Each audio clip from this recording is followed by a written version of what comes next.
الحمد لله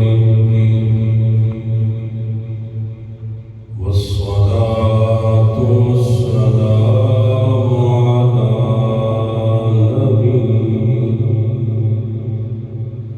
وعلى آله وصحبه أجمعين. أما أعوذ بالله من الشيطان الرجيم. بسم الله الرحمن الرحيم.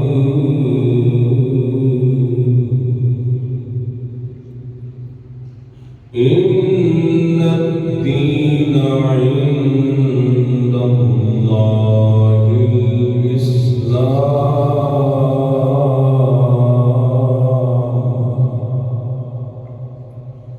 آمنت بالله صدق الله العظيم وبلغنا رسوله النبي الكريم الأمين. إن الله وملائكته يصلون على النبي يا أيها الذين آمنوا صلوا عليه وسلموا تسليما. الصلاة والسلام عليك يا سيدي يا رسول الله وعلى آلك وأصحابك يا سيدي يا حبيب الله. الصلاة والسلام عليك يا سيدي يا نعمة الله وعلى آلك وأصحابك يا سيدي يا محمد رسول الله.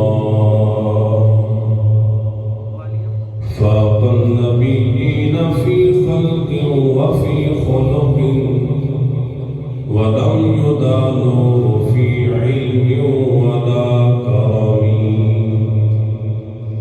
وكلهم من رسول الله ملتمس غرفا من البحر أو رشفا من الديم. لو ناسبت قدره آياته عظما أحيا اسمه حين يدعى دارس الذمم. مولاي صل وسلم دائما أبدا على حبيبك خير الخلق كلهم. وكلهم من رسول الله ملتمس غرفا من البحر أو رشفا من الديم. مولاي صل وسلم دائما أبدا على حبيبك خير الخلق كلهم. عرش حق ہے مسند رفعت رسول اللہ کی. عرش حق ہے مسند رفعت رسول اللہ کی. دیکھنی ہے حشر میں عزت رسول اللہ کی. دیکھنی ہے حشر میں عزت رسول اللہ کی. عرش حق ہے مسند. قبر میں لہرائیں گے تا حشر چشمے نور کے. قبر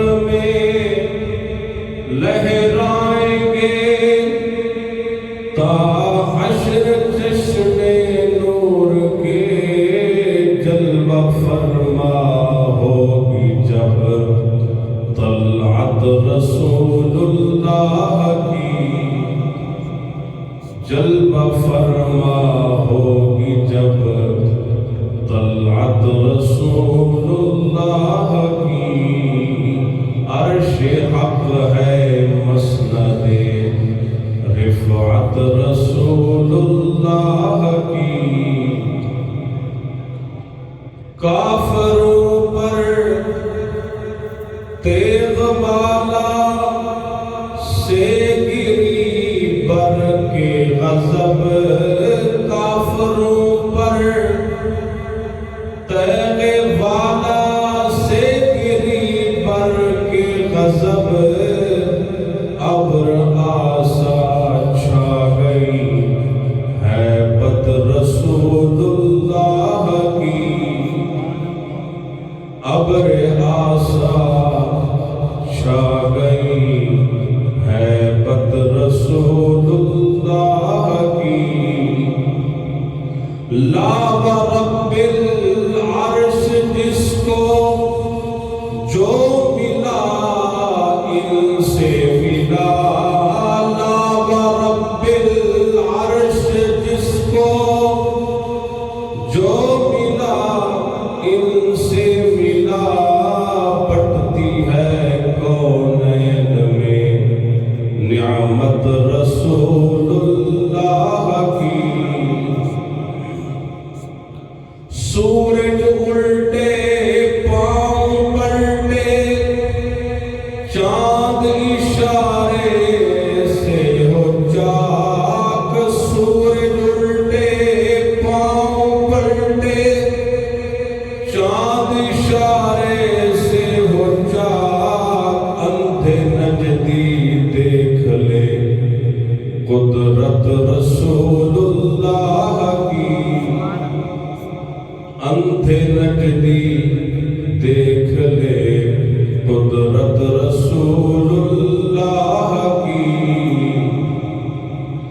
تجھ سے اور جنت سے کیا مطلب وہاں بھی دور ہو، تجھ سے اور جنت سے کیا مطلب وہاں بھی دور ہو، ہم رسول اللہ کے جنت رسول اللہ کی،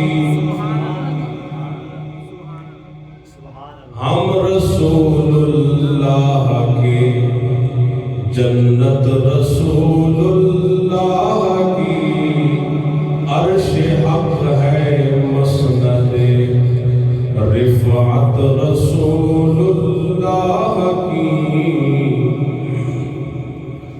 اہل سنت کا ہے بیڑا پار اصحاب حضور، اہل سنت کا ہے بیڑا پار اصحاب رسول، نجم ہے اور ناؤ ہے عطرت رسول اللہ کی،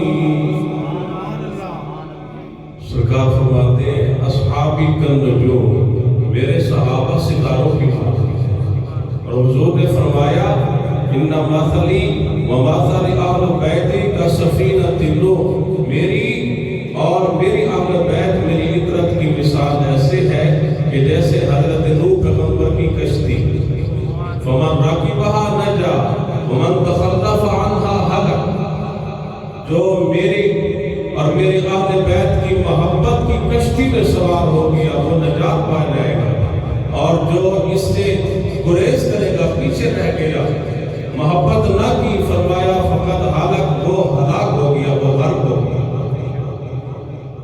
اہل سنت کا ہے بیڑا پار اصحاب حضور، اہل سنت کا ہے بیڑا پار اصحاب حضور، نجم ہے اور ناؤ ہے عطرت رسول اللہ کی،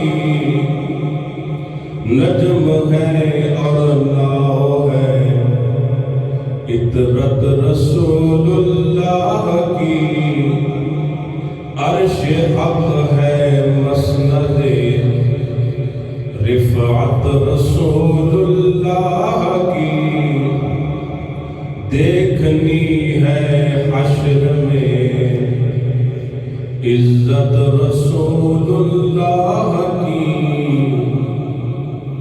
حمد و ثنا اللہ عز و جل وحدہ لا شریک کی پاک ذات کی، جو خالق کائنات بھی ہے، مالک شش جہات بھی ہے، جس نے اپنی قدرت سمجھنے کے لیے، سمجھانے کے لیے مختلف نشانیاں دی ہیں۔ ایک نشانی یہ ہے، ایک بچہ پیدا ہوا، انفینٹ ہے، شیر خوار ہے، ابھی دودھ پیتا بچہ ہے، اس کی کیفیت یہ ہے، اسے بھوک لگتی ہے وہ روتا ہے، اسے پیاس لگتی ہے وہ روتا ہے، وہ بے چین ہے، اسے کوئی تکلیف ہے، پیٹ میں درد ہے وہ روتا ہے، بول سکتا نہیں، زبان ہے بول سکتا نہیں، وہ روتا ہے۔ جب وہ روتا ہے تو ماں سمجھ جاتی ہے کہ اس وقت میرے بچے کی حاجت کیا ہے۔ آپ جاگ رہے ہیں تو پھر جاگنے کا ثبوت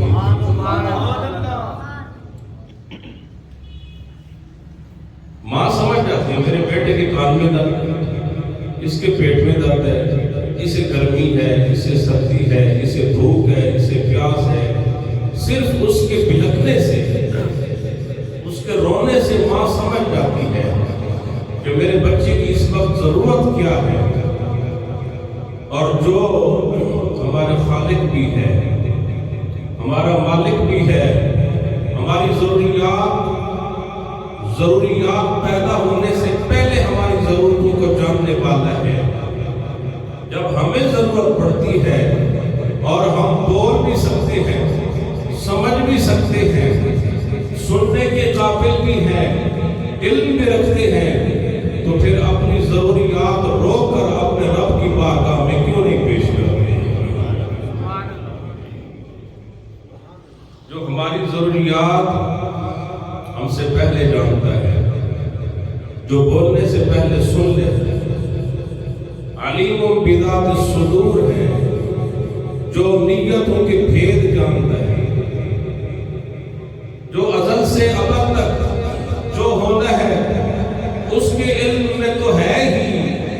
فرمایا کہ ہم نے ہر چیز لوح محفوظ پہ بھی لکھ دی ہے، بندوں کو بھی وہاں تک رسائی دیتا ہے کہ جو پڑھ کے بتا دیتے ہیں، اے اللہ کے بندے تیرے نصیب میں یہ چیز ہے یا تیرے نصیب میں یہ چیز نہیں ہے، یمحو اللہ ما یشاء ویثبت، وہ لکھا ہوا میرا رب چاہے تو اپنی تقدیر بدل کے مٹا بھی دیتا ہے،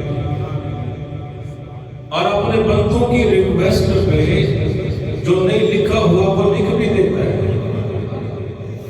وہ لکھوا بھی دیتا ہے، اپنے بندوں کی عرض پہ، اپنے خالص بندوں کی، اپنے اخلص بندوں کی عرض پہ جو نہیں لکھا وہ لکھوا بھی دیتا ہے، اور جو لکھا ہوا ہے وہ مٹوا بھی دیتا ہے۔ تو جب وہ سب کچھ جانتا ہے، اگر بچے کے رونے کی کیفیت سے ماں اس کی ضرورت سمجھ جاتی ہے، تو رب العالمین تو ہماری ساری ضروریات سے واقف ہے۔ تو جب ضرورت پڑے اس کی بارگاہ میں آئیں، سجدہ ریز ہو جائیں، بس سجدے میں سر جھکائیں، آنسو بہائیں، رب العالمین کی رحمت تو پہلے منتظر ہوتی ہے۔ ایسی قریب ذات ہے رب العالمین کی پاک ذات کی، وحدہ لا شریک کی۔ آقا نعمت صلی اللہ علیہ وسلم فرماتے ہیں، اللہ رب العزت نے ازل سے اپنے محبوب کی پیدائش کر، جب بھی لوگوں کے دو گروہ بنائے مجھے بہتر گروہ میں رکھا۔ حضور فرماتے ہیں اللہ نے مجھے بہتر گروہ میں رکھا۔ ساری کائنات میں سے جب قبائل چنے گئے، حضور فرماتے ہیں میرا قبیلہ جو ہے اسے سب سے سپیریورٹی دی گئی، اسے سب سے اوپر رکھا گیا، اس کا مقام سب سے اوپر رکھا گیا۔ آقا نعمت صلی اللہ علیہ وسلم فرماتے ہیں کہ میں عربی میں بڑی فصاحت رکھتا ہوں، افصح ہوں، سب سے زیادہ عربی جو لینگویج ہے حضور فرماتے ہیں اس پہ مجھے کمانڈ ہے۔ حضور وہ کیوں؟ سرکار نے ایک دنیاوی دلیل بھی دی ہے۔ درود پاک درود پاک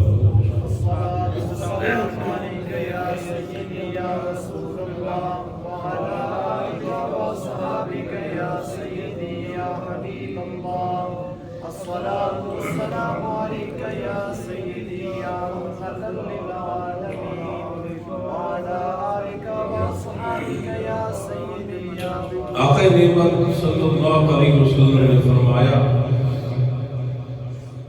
کہ کیونکہ میرا بچپن اماں حلیمہ سعدیہ کے جو قبیلہ ہے اس میں گزرا ہے، اور وہ جو قبیلہ ہے ان کی عربی بہت فصیح تھی، بڑی فصاحت والی تھی، تو سرکار نے فرمایا اس لیے مجھے عربی پہ زیادہ کمانڈ ہے۔ عربی میں ایک حرف ہے ضاد۔ ہمارے برے صغیر پاک ہند میں پتہ نہیں کون تھا وہ بدبخت، اس نے اس حرف کو مولڈ کر کے اس نے ضاد بنا دیا۔ بڑے بڑے قراء حضرات خوبصورت پڑھنے والے وہ ضاد پڑھ رہے ہوتے ہیں، جان بوجھ کے پڑھتے ہیں۔ دانستہ طور پہ قرآن سے ایک حرف غلط پڑھنا کبیرہ گناہ ہے۔ اور میرے ابا جی حج میں تشریف لے گئے حضور اسی سال، تو وہاں ایک شیخ بیٹھے تھے مسجد نبوی شریف کے اندر، ان سے میرے ابا جی نے باقاعدہ پوچھا کہ ہمارے علاقے میں ہمارے سب کنٹیننٹ کے اندر کچھ لوگ ضاد پڑھتے ہیں، تو وہ صحیح پڑھتے ہیں یا غلط پڑھتے ہیں؟ کیونکہ آپ عربی ہیں، آپ کی لینگویج ہے، آپ کی زبان ہے۔ اس کے الفاظ یہی تھے کہ جو ضاد پڑھتا ہے اس کی نماز ہی نہیں ہوتی،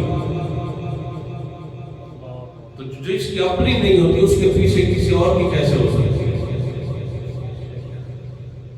جو ضاد پڑھتا ہے اس عربی شیخ کے بقول، میں بات اپنی طرف سے کروں تو آپ کہیں گے دائرے یہ اس میں اختلاف کی بات ہے اس لیے کر رہے ہیں، میرے پاس ویڈیو ثبوت ہے آپ سن سکتے ہیں۔ انہوں نے کہا کہ جس نے ضاد پڑھا جان بوجھ کے فلا صلی اس کی نماز نہیں ہوتی۔ پھر ابا جی نے پوچھا پھر وہ حرف کیا ہے؟ کہتے ہیں ضاد ضاد ضاد، اور اس کی پروننسیشن مشکل ہے، آسان بھی نہیں ہے۔ مفتی زربلی مسلک شاید دیوبند سے تعلق رکھتے تھے، پتہ نہیں زندہ یا فوت ہو گئے، تو انہوں نے خود یہ بات کی ہے۔ وہ کہتے ہیں کہ یہ جو پڑھ رہے ہوتے ہیں آدیات ذبح، یہ ذبح کا کیا مطلب ہے؟ یہ تو حرف ذبح نہیں ہے۔ تو میں نے کہا حضرت جاتے جاتے دنیا سے اچھے کام بھی کر کے جاؤ تو پھر بتاؤ کیا ہے؟ لیکن ظاہر جب بات اپنے خلاف جاتی ہے کون سی بھی بات ہے؟ ہاں البتہ خوف خدا ہو پھر تو بات سیدھی، کیونکہ پتہ ہے اللہ کی بارگاہ میں پیش ہوگا۔ تو جو بھی جان بوجھ کے ضاد پڑھتا ہے اس کے پیچھے نماز نہیں ہوتی، چاہے وہ میں ہوں چاہے کوئی ہے، کیونکہ عربی کا حرف ضاد ہے۔ تو میرے نبی سب سے خوبصورت یہ حرف ادا فرماتے ہیں، اور سرکار کے بعد سیدنا فاروق اعظم رضی اللہ تعالی عنہ کی اس حرف پہ ادائیگی سب سے بہتر تھی۔ تو میرے نبی نے فرمایا میرا بچپنا گزرا اماں حلیمہ سعدیہ کے قبیلے میں، اور قبیلہ حوازن کی جو لینگویج ہے عربی وہ فصیح تھی، لہذا مجھے عربی پہ زیادہ کمانڈ ہے۔ 10 طرح تو سرکار صلی اللہ علیہ وسلم کی پاک ذات جب آپ پہنچتے ہیں 8 سال کی عمر میں، اور حضرت عبد المطلب ابھی حیات تھے، حضرت عبد المطلب آپ یمن تشریف لے جاتے ہیں۔ یمن کے ایک بادشاہ تھا، اس علاقے کا سردار، اس نے بشارت دی کہ آپ کی نسل سے نبی آخر الزمان ظاہر ہونے والے ہیں، آپ کی نسل سے نبی آخر الزمان ظاہر ہونے والے ہیں۔ حضرت عبد المطلب جب اس سفر سے واپس لوٹے تو دیکھا کہ قریش میں شدید قحط ہے، بارش نہیں ہوئی تھی۔ تو حضرت عبد المطلب کو قدرت کی طرف سے غیبی اشارہ ملا، تو وہ حضور صلی اللہ علیہ وسلم کو کندھوں پہ بٹھا کر میدان میں آئے، لوگ جمع ہوئے، اور حضرت عبد المطلب نے حضور صلی اللہ علیہ وسلم کے وسیلے سے اللہ کی بارگاہ میں بارش کی دعا مانگی۔ جب سرکار کے وسیلے سے بارش کی دعا مانگی تو اللہ رب العزت نے ایسی بارش برسائی کہ پھر کئی سالوں تک خشکی کا نام و نشان ہی باقی نہ رہا۔ اور جب حضرت عبد المطلب حضور صلی اللہ علیہ وسلم کے دادا جان کا جب وصال ہو جاتا ہے تو سرکار حضرت ابو طالب کی کفالت میں آتے ہیں۔ حضور صلی اللہ علیہ وسلم نے خود پسند فرمایا کہ میں نے ابو طالب کی کفالت میں رہنا، باقی چچا بھی تھے، میں نے ان کے پاس رہنا ہے۔ اس لیے تو مولا علی فرماتے ہیں کہ حضور نے میری بہت اچھی تربیت فرمائی تھی، کیونکہ ایک ہی دسترخوان پہ بیٹھتے تھے تو سرکار اور مولا علی کا بھی چھوٹے سے تھے، کم سنی تھی، اور حضور صلی اللہ علیہ وسلم میں چور تھے، مولا علی تو بعد میں پیدا ہوئے۔ تو سرکار صلی اللہ علیہ وسلم علی کو سکھلاتے تھے، علی کھانا یوں ہے، پینا یوں ہے۔ اور حضرت ابو طالب کی کیفیت یہ تھی کہ جب تک ہمارے نبی صلی اللہ علیہ وسلم کھانا نہ کھاتے، حضرت ابو طالب کھانا نہیں کھاتے تھے، کھانا نہیں کھاتے تھے۔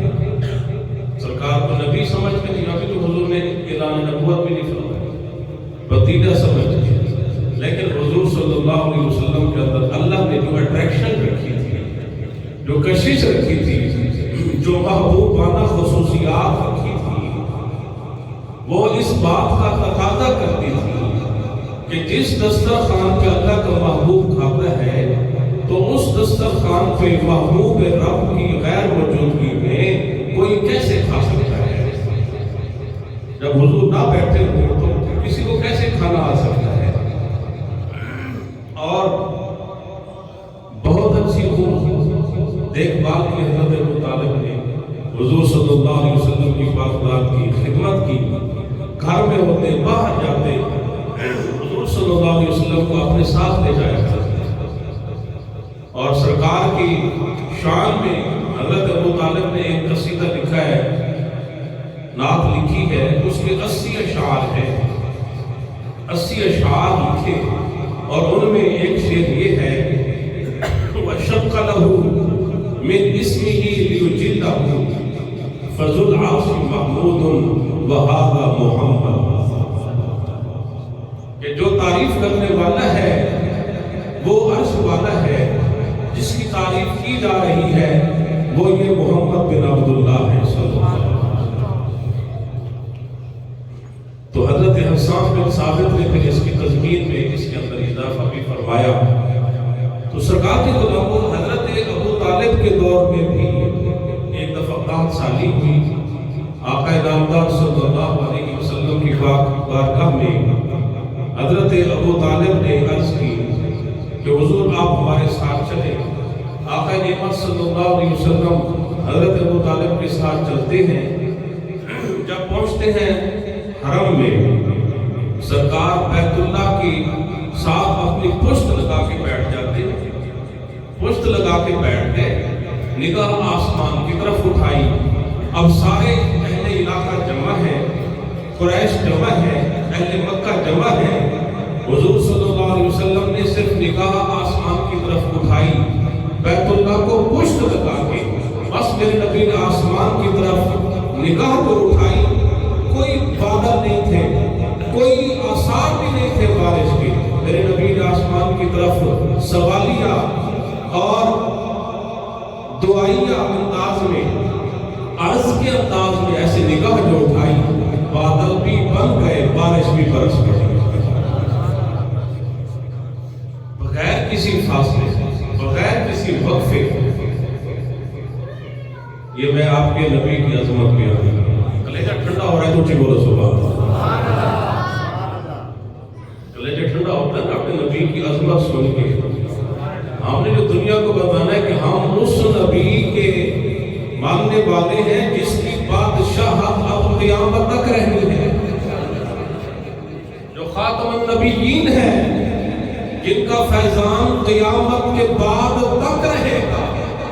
ہم اس خاتم النبیین صلی اللہ علیہ وسلم کے غلام ہیں کہ ان کے امتی ہیں جنہیں اللہ نے وہ ساری خصوصیات اور فضائل عطا فرمائے جو گزشتہ تمام انبیاء کو عطا فرمائے۔ پھر سبحان اللہ ڈیلی تھا کچھ بولنا ہے۔ اس نے یوسف دم عیسیٰ ید بیضا داری آنچیں خوباں ہوا داری تو تنہا داری۔ یوسف پیغمبر کا حسن ہو، حضرت موسیٰ پیغمبر اپنا دائیں ہاتھ بائیں بغل میں رکھتے ہیں، چمکنے لگ جاتا ہے، اور حضرت عیسیٰ ابن مریم وہ مردوں کو زندہ کر رہے ہیں، اور نبی کے غلام کیا کہتے ہیں، حضور آپ کا مقام یہ ہے، وہ تو ایک کے اندر یہ صفتیں تھی نا، اللہ نے وہ ساری صفتیں آپ کے اندر فرد واحد کے اندر جمع فرما دی۔ ہمارے نبی کے اندر ساری صفتیں اللہ نے جمع فرما دی۔ تو جب بارش برسی حضور کی اس دعائیہ نگاہ سے، تو حضرت ابو طالب نے پھر ایک شعر فرمایا، فرماتے ہیں وَأَبْيَضَ يُسْتَسْقَى الْغَمَامُ بِوَجْهِهِ شَمَائِلُ الْيَتَامَى وَعِصْمَةٌ لِلْأَرَامِلِ، کہ یہ وہ خوبصورت چہرے والے ہیں، یہ چاند کی طرح جن کا چہرہ چمکتا ہے، اس چہرے کے وسیلے سے اللہ کریم ہمیں بارش عطا فرماتا ہے۔ تو سرکار کے غلاموں، جب آقا نعمت صلی اللہ علیہ وسلم کی عمر مبارکہ 12 سال ہوئی، تو حضرت ابو طالب حضور صلی اللہ علیہ وسلم کو لے کر ملک شام کی طرف چلے، شام کی طرف چلے تجارت کی غرض سے۔ حضور صلی اللہ علیہ وسلم اس قافلے کے ساتھ موجود ہیں۔ بصرہ کے قریب ایک کلیسا تھا، جب وہاں پہ پہنچتے ہیں تو اس کلیسا کا جو امام تھا، جو وہاں کا عالم تھا، جو راہب تھا، اس کی کیفیت یہ ہے کہ بڑھاپا ہے، اس کے ابرو لٹک کر آنکھوں کے اوپر آ گئے ہیں، ابرو لٹک کر آنکھوں کے اوپر آ گئے ہیں، 150 سال سے زیادہ اس کی عمر ہے۔ اس کی کیفیت یہ ہے، جب یہ قافلہ بصرہ کے قریب اس کلیسا کے سامنے ایک پہاڑی پہ قیام کرتا ہے، تو یہ اپنے کلیسا کے دروازے میں کھڑے ہو کے اپنی پلکوں کو اٹھا کر، اپنے ابرو جو ویکنس کی وجہ سے ڈھیلے پڑ گئے تھے ان کو اٹھا کر وہ دیکھ رہا ہے ایک درخت کی طرف۔ شاگردوں نے پوچھا قبلہ آپ خیریت سے، آپ کے اندر نقاہت اتنی ہے آپ کھڑے بھی نہیں ہو سکتے، آپ اس درخت کی طرف کیا دیکھ رہے ہیں؟ تو راہب کہتا ہے کہ میں دیکھ رہا ہوں یہ جو اس درخت کے نیچے بیٹھا ہے یہ کوئی عام بندہ نہیں ہے، یہ کوئی عام بندہ نہیں ہے۔ قبلہ آپ کو کیسے معلوم ہوا؟ کہتا ہے کہ میں دیکھ رہا ہوں جیسے جیسے یہ چل رہے تھے ان کے سر پہ بادلوں نے سایہ کیا ہوا تھا۔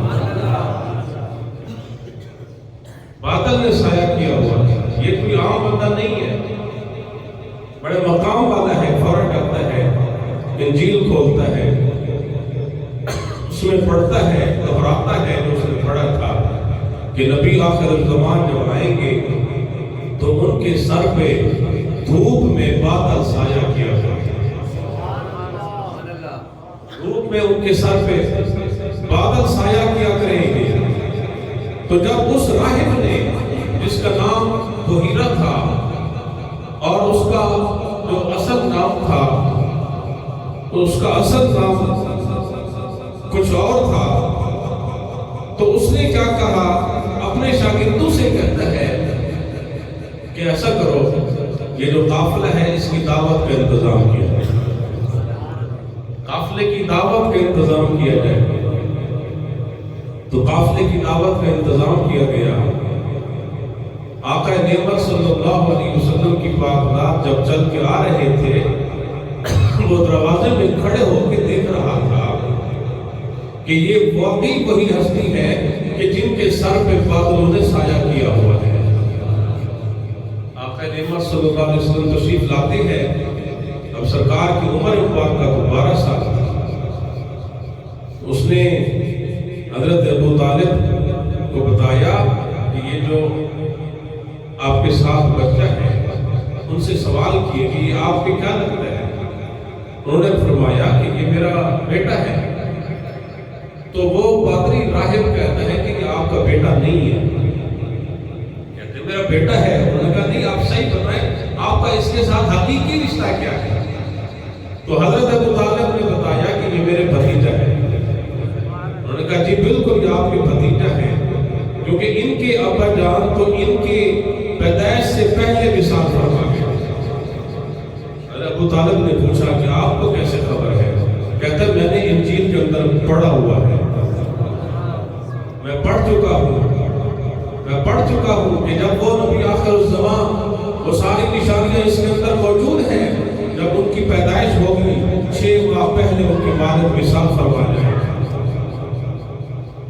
اور ساری نشانیاں دیکھنے کے بعد اس راہب نے کہا کہ اپنے اس بھتیجے کو واپس لے جاؤ، کیونکہ یہاں یہودی ان کے دشمن ہیں، وہ ان کے قتل کے در پہ ہیں، اور وہ پڑھ چکے ہیں، جان چکے ہیں کہ نبی آخر الزمان جس کا اقتدار تھا کائنات کو، وہ آ چکے ہیں۔ وہ نشانیاں سب پڑھ چکے ہیں تورات میں، انجیل میں، وہ جانتے ہی نہیں واپس لے جائیں۔ آقا نعمت صلی اللہ علیہ وسلم واپس تشریف لاتے ہیں۔ جب حضور صلی اللہ علیہ وسلم کی پاک ذات کی مبارک عمر ہوتی ہے 25 سال، 25 سال میرے نبی کی عمر ہوئی، حضرت سیدہ خدیجہ الکبریٰ سلام اللہ علیہا، انہیں ایک امین بندے کی طلب تھی کہ ایک ایسا صادق اور امین دیانتدار بندہ ہو جو میرا مال تجارت لے کے جائے اور بصرہ کی طرف، شام کی طرف جائے، اور مال تجارت سے مجھے اس امین صادق بندے کی وجہ سے نفع بھی ملے، میرے مال کا نقصان بھی نہ ہو۔ تو ان کی نگاہ سیدھی ہمارے پیارے آقا و مولا صلی اللہ علیہ وسلم کی ذات پہ آ کے رک گئی کہ اگر کوئی صادق اور امین ہے تو صرف اور صرف وہ محمد بن عبداللہ صلی اللہ علیہ وسلم کی پاک ذات۔ انہوں نے حضرت ابو طالب سے کہا کہ آپ اپنے بھتیجے کو اجازت دیں اور یہ میرا مال تجارت لے کے جائیں، شام کی طرف میرے سامان کے ساتھ جائیں۔ تو حضرت ابو طالب نے اجازت دی، حضور صلی اللہ علیہ وسلم کی پاک ذات کو اجازت دی، سرکار مال تجارت کے ساتھ جا رہے ہیں۔ سیدہ خدیجہ الکبریٰ کا ایک غلام تھا، ان کا نام تھا میسرہ۔ سیدہ خدیجہ الکبریٰ، آپ نے فرمایا کہ میسرہ تو جا رہا ہے اور تیرے ساتھ عظمت والی ایک ہستی بھی جا رہی ہے جن کے سپورٹ میں نے مال کیا ہے، راستے میں اگر کوئی ان کی خصوصیت تیرے سامنے آئے تو مجھے بتانا ضروری، ان کی عادات اور خصائل جو تیرے سامنے آئے، کوئی فضیلت تیرے سامنے آئے، کوئی انہونی بات تیرے سامنے آئے جو تجھے حیران کر دے، مجھے بتانا ضروری۔ اس اس نے کہا ٹھیک ہے۔ چلتے چلتے اب اس سے جو بصرہ کے قریب میں نے ابھی بحیرہ راہب کی بات کی ہے، اس کے قریب ہی ایک اور کلیسا تھا، اس کے راہب کا نام تھا نستورا راہب جو تھا، اس نے بھی حضور صلی اللہ علیہ وسلم کی دعوت کی۔ سرکار کی عمر مبارک 25 سال ہے۔ سیدنا صدیق اکبر رضی اللہ تعالی عنہ بھی اس قافلے کے ساتھ تھے، وہ بھی ساتھ تھے۔ جب اس نے دعوت کی ہے تو جو اس قافلے کا سردار تھا بیسرا، اس نے کہا کہ حضور صلی اللہ علیہ وسلم چونکہ سب سے زیادہ دیانتدار ہے، آپ ہمارے سوال کے ساتھ بیٹھے اور ہم جاتے ہیں دعوت کھا کے، آپ پھر چلے جاتے۔ تو سرکار نے فرمایا ٹھیک ہے۔ حضور مسکرائے اور فرمایا ٹھیک ہے، میں بیٹھا ہوں، تمہارے سامان کی حفاظت کرتا ہوں، تم جاؤ اور دعوت اس کی قبول کر کے کھا کے۔ جب سارے لوگ آ گئے، نستورا جو راہب تھا وہ دروازے میں ٹھہرا ہے، ایک ایک کر کے مہمان اندر آ رہے ہیں۔ کہتا ہے جب تک میری اجازت نہ ہو تم نے کھانا نہیں کھانا۔ سمجھ آ رہی ہے میری بات؟ جب تک میں اجازت نہ لوں کھانا نہیں کھانا۔ دسترخوان لگا ہوا ہے، کھانا لگا ہوا ہے، ایک ایک شخص جو بھی آتا ہے وہ اسے دیکھتا ہے سر سے پاؤں تک، دیکھنے کے بعد پھر اس کو اجازت دیتا ہے اندر جائیں۔ جب سارے لوگ آ گئے، پوچھتا ہے کوئی باقی رہ بھی گیا ہے؟ تو اس قافلے کے سردار میسرا نے کہا کہ ہاں ایک شخص رہ گیا ہے پیچھے، ہم نے سامان کی حفاظت کے لیے اس کو بٹھایا ہے۔ کہتا ہے ان کا نام کیا ہے؟ وہ کہتا ہے ان کا نام ہے محمد بن عبداللہ صلی اللہ علیہ وسلم۔ تڑپ کے کہتا ہے جس کے لیے میں نے دعوت بنائی ہے اسے وہاں کے بٹھا کے آ گئے ہو۔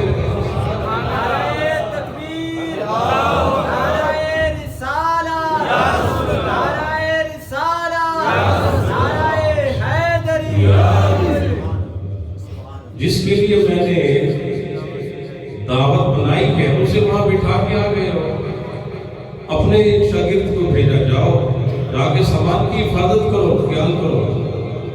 وہ شاگرد وہاں چلا جاتا ہے اور حضور صلی اللہ علیہ وسلم آ رہے ہیں، اور سرکار کی جو چال مقدس تھی وہ یہ تھی، اذا مشا تکفا۔ حضرت انس فرماتے ہیں جب حضور صلی اللہ علیہ وسلم چلتے تھے تو پوری طاقت سے چلا کرتے تھے۔ ایک اور روایت میں جب سرکار چلتے تھے تو جیسے کوئی سیڑھیوں سے اتر رہا ہو، حضور کی ایسی خوبصورت چال۔ لا اقسم بہذا البلد وانت حل بہذا البلد، جس چال کی میرا اللہ قسمیں کھاتا ہے اس چال والا محبوب آ رہا ہے۔ ادھر راہب انجیل کا عالم، تورات کا عالم کھڑا ہو کے دیکھ رہا ہے۔ جب حضور قریب آتے ہیں اپنی پلکیں اٹھاتا ہے، میرے نبی کے سر سے لے کر والضحیٰ کے مکھڑے سے لے کر لا اقسم بہذا البلد کی چال تک دیکھتا ہے، پھر میرے نبی کے چہرے کی طرف دیکھتا ہے، ید اللہ والے ہاتھوں کو دیکھتا ہے، واللین کی زلفوں کو دیکھتا ہے۔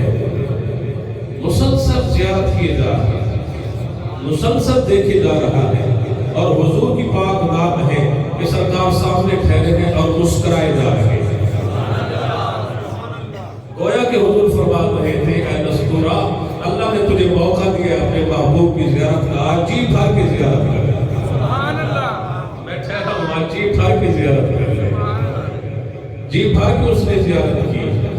اس کے بعد کہتے ہیں حضور تشریف لائے۔ جب سرکار تشریف لائے، اب حضور صلی اللہ علیہ وسلم نے کیا کھانا تھا، کیا سرکار نے تناول فرمانا تھا کہ حضور خود فرماتے ہیں کہ میرا اللہ مجھے کھلاتا بھی ہے پلاتا بھی ہے، میں ان دنیاوی کھانوں کا محتاج نہیں ہوں۔ سرکار دسترخوان پہ بیٹھتے ہیں، حضور کے کھانے کے لیے بیٹھنے کا جو مصنوع طریقہ تھا وہ یہ تھا کہ سرکار اپنا دایاں گھٹنا نیچے بچھاتے تھے، بایاں اوپر اٹھاتے تھے۔ اب وہ اس کی اپنی کیفیت یہ ہے راہب کی، حالانکہ بزرگ تھا اور اس کی اتنے شاگرد بھی تھے، سب کچھ تھا، اس کی کیفیت یہ ہے، 2 شاگردوں نے سہارا دیا ہوا ہے، اس نے گلاس یا ایک کٹورا پانی کا ہاتھ میں وہ لیا ہوا ہے اور وہ کہتا ہے کہ پانی میں لیے ٹھہرا ہوں ہے۔ شاگرد کہتے ہیں ہمیں خدمت کا موقع دیں، کہتے ہیں تمہیں کیا خبر ہے، میں ان کی خدمت اس لیے کر رہا ہوں، قیامت میں میں چاہتا ہوں کہ حضور میری بھی سفارش فرمائے اللہ کی بات، میں تو ان کی شفاعت کا بہانہ ڈھونڈ رہا ہوں، اس لیے میں ان کی خدمت کر رہا ہوں۔ تو سرکار کے غلاموں، جب حضور صلی اللہ علیہ وسلم کی پاک ذات نے کھانا تناول فرما لیا تو وہ عرض کرتے ہیں کہ اگر اجازت ہو تو آپ مجھے اکیلے کمرے میں کچھ وقت دیں۔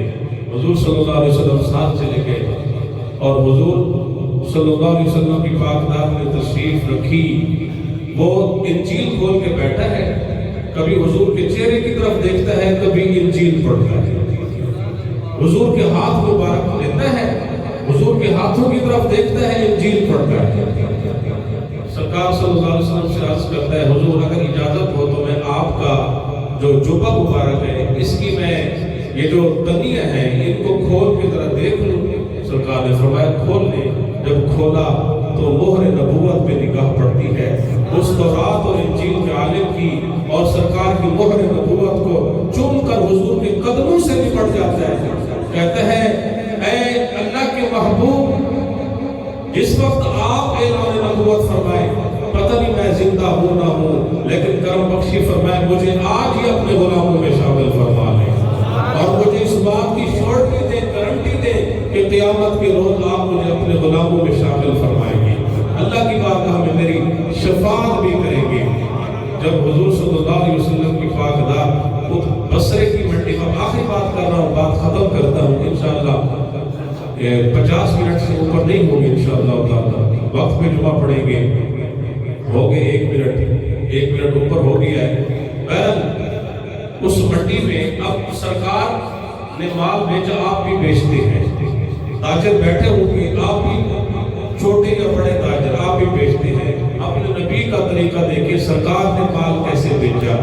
کھجوریں تھی اس مال میں، کھجوروں میں کچھ ظاہر خشک بھی ہوتی ہیں، کچھ جو ہے وہ اگر دب جائیں نیچے تو وہ ان کا ٹیسٹ چینج ہو جاتا ہے، کھٹی ہو جاتی ہے، کھٹی بھی ہو جاتی ہے، پانی پاڑ کے کھٹی ہو جاتی ہے۔ جو باقی تاجر تھے انہوں نے کیا کیا، انہوں نے جو اچھا مال تھا اسے اوپر رکھا اور جو ناقص تھا اسے نیچے چھپا دیا۔ حضور صلی اللہ علیہ وسلم نے سارا مکس فرما لیا، جو بھی آتا خریدنے کے لیے سرکار فرماتے کہ میرا مال ہے، اس میں اچھی بھی ہے، اس میں ناقص بھی ہے، خشک کھجوریں بھی ہیں، اچھی بھی ہیں، اب چاہو تو لے لو، چاہو تو نہ لو۔ اب وہ تاجر جو اس انتظار میں بیٹھے تھے کہ ہمارا اچھا مال دیکھ کے لوگ خرید کر لے جائیں گے، وہ ابھی مال لے کے بیٹھے تھے، حضور صلی اللہ علیہ وسلم کا سارا مال بک بھی گیا تھا اور اچھا منافع بھی مل گیا۔ میرے پاس ایک بندہ آ کے کہتا ہے قاری صاحب 50 روپیز کی چیز لیتا ہوں 50 کی، اور 250 کے اگر نہ بیچے تو مارکیٹ کے اندر ہم سروائیو نہیں کر سکتے، رہ نہیں سکتے، میں کیا کروں؟ میں نے انہیں عرض کی کہ آپ ایسا کریں، آپ کوالٹی بڑھا لیں، 50 کی چیز لے کے آتے نا، آپ کی مجبوری ہے، دانے باقی دکاندار بھی آپ سستی بیچیں گے تو مسئلہ بن جائے گا آپ کے لیے، تو آپ 50 کی نہ لیں، اچھی لے لیں، آپ 100 کی لے لیں، پھر 250 کی بیچ دیں۔ اگر باقی آپ کے اندر خوف خدا ہے اور آپ چاہتے ہیں کہ ہم دیانتداری سے تجارت کریں تو پھر دیانتداری کے بڑے راستے ہوتے، جس طرح لوگوں کو بے ایمانی کے راستے مل جاتے ہیں، اس طرح اللہ نے اسلام کو بڑا آسان کیا ہے اور زندگی کے ہر پہلو میں اسلام رہنمائی کرتا ہے۔